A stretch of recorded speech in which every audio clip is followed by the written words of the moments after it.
প্রধান উপদেষ্টা কিসের ভিত্তিতে বিদেশে এনসিপির নেতাদেরকে নিয়ে বেড়াতে গিয়েছিলেন? তার মধ্যে তো দুজনকে নিয়েছিলেন, একজন তো নির্বাচনে হারলো এনসিপি ছেড়ে দিয়ে, কারণ আদর্শের সঙ্গে এনসিপি নাই সে বলেছে। কিসের ভিত্তিতে উনি কোন চয়েসে কোন ক্রাইটেরিয়াতে উনি নিয়ে গিয়েছিলেন এই দুইজনকে? তিনজন। এনসিপির কি তিনজনকে নিয়ে গেছিল? আক্তার যারা, হ্যাঁ, আক্তারা যারাকে নিয়ে গেছিলেন। কেন নিয়ে গেছিলেন? অনিবন্ধিত একটা রাজনৈতিক দল, তখনও অনিবন্ধিত। এটা তো ইউনূস সাহেবের নিজের দল।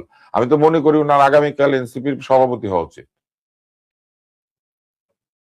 এবং আমরা কি ভুলে গেছি উনি 111 এর সময় একটা দল বানানোর চেষ্টা করেছিল, ওনার ভাইকে বানিয়েছিল, সেটার জেনারেল সেক্রেটারি, ওনার ভাইয়ের ঠিকানা সবাইকে চিঠি লিখতে হবে এটা বলে দিয়েছিল, ইমেল পাঠানোর ঠিকানা দিয়েছিল।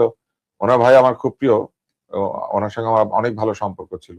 হেল অ্যাসোসিয়েটস এ তার অফিস ছিল, জাহাঙ্গীর ভাইয়ের অফিসে আমি রেগুলার যেতাম, উনি আমার সাথে অনেক গল্প করতেন। ওনার ঠিকানা দিয়েছিল যে ওইখানে সবাইকে চিঠি লিখতে হবে। কেন? উনি না পরিবারতন্ত্রের বিরোধী? তাহলে প্রথম দলটা বানানোর সময় তো পরিবারের লোকে নিয়েছিলেন। এবং আপনার মনে আছে প্রথমে দলটার কি নাম উনি প্রস্তাব করেছিলেন? ইউনূস মঞ্চ। কই, আওয়ামী লীগ তো নিজের দলকে অন্তত মুজিব দল বলে নাই।